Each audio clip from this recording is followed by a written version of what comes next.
Many of our traders are from the US, actually, also Canada, Great Britain, and Australia. And I hear more and more that they would love to move to Europe, like Spain or Italy.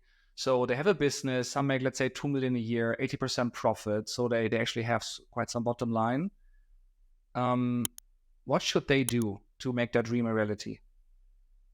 Yes, there's of course certain immigration requirements they have to fulfill, but there's, especially if you're successful, quite easy to do. And mostly it's actually Russians and Chinese and Indians exploiting those schemes. But Americans, like the West, generally has easier recognition in these schemes. For example, there's so-called golden visas. Often you have to invest in real estate in certain European countries. For example, 500K in Spain, 400K in Greece, only 100K, for example, in Malta or Latvia. And then you get a permanent right of stay in the Schengen area. Yeah, and you don't actually have to live in the countries you invest or have to pay tax in the countries you invest. You can just switch between European countries and live where you want. So basically, you buy your right of freedom of movement into the EU. And even if you're not that rich, there are certain schemes which are very attractive. For example, for Americans, many haven't heard of this. There's an agreement with the Netherlands. Yeah, every American can live in the Netherlands and just get like Schengen access by just forming a company and putting $4,000 into this company. That's enough for every American Boom. to live legally in Europe. That is amazing. And I heard you also say, Yeah, there's certain agreements also with Germany. Yeah, that's the nice thing about the US. Sometimes other countries have those agreements as well. But the US often have very attractive agreements, make it easier for their citizens to get into Europe. Yeah. I heard you say in the past that when you, for example, live in London with customers in the US, then you have foreign income tax of zero. So is that like, is London a good destination then as well? It used to be, but just this year, the government decided to scrap all these advantages. So you had the so-called non-domiciled status, but it's gone now, or it will be gone by the end of the year for everyone new applying for it.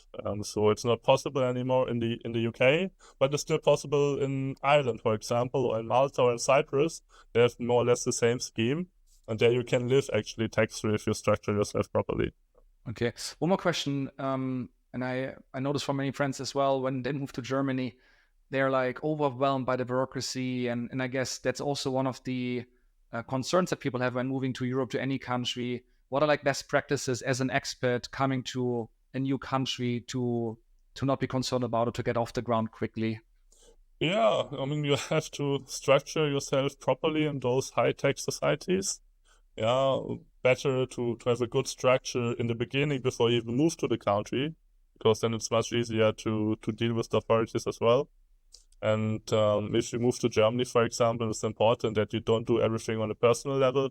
You really have to get like a holding company or even like a foundation or other kind of structures to really have the most advantages. For example, the German tax system really favors the people saving their money, but really punish the people who consume their money.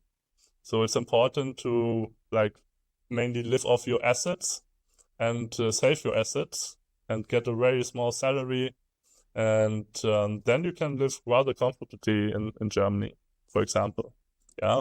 In other European countries, I mean, there's often other tax schemes. Yeah, it's not only those countries I just mentioned. For example, you can live legally tax-free in Spain, in Portugal, in Italy, in Greece, in basically all of Europe except Germany.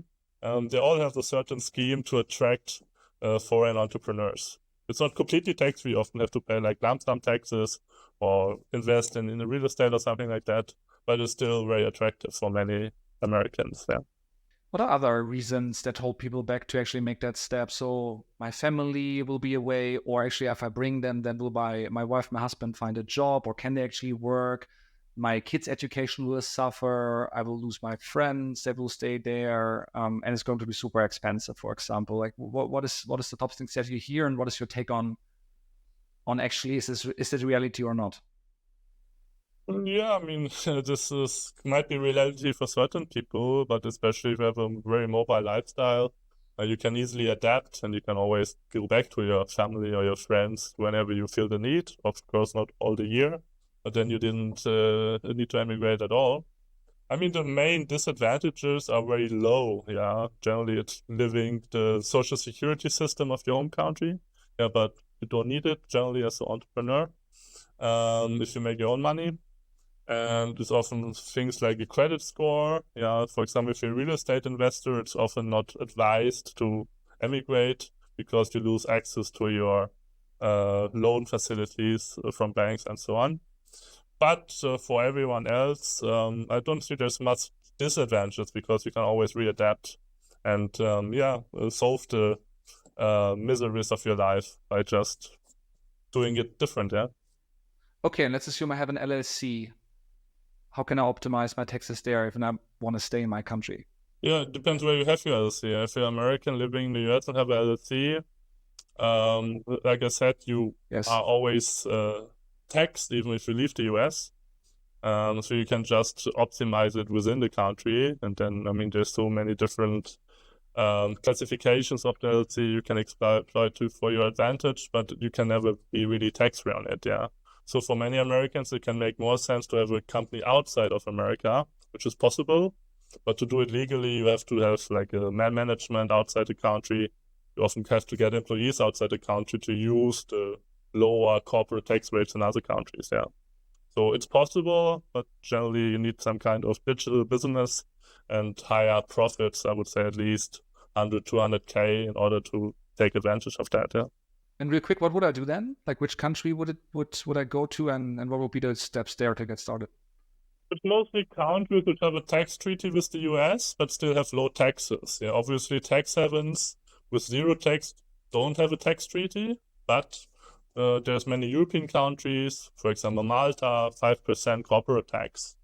Or Cyprus, if you have intellectual property, 2.5% corporate tax on basically everything which is intellectual property.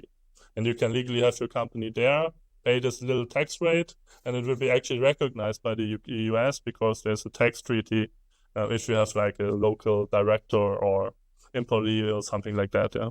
So that can be options, for example. Or many Eastern European countries where it's actually rather cheap to build like employees. If you want to scale your business, maybe go to Georgia or go to Bulgaria or Romania or Hungary, get rather cheap employees, and then you can easily use the like 10% taxes there, which is still much better than the corporate tax in the US, especially if you live in the wrong state. Yeah.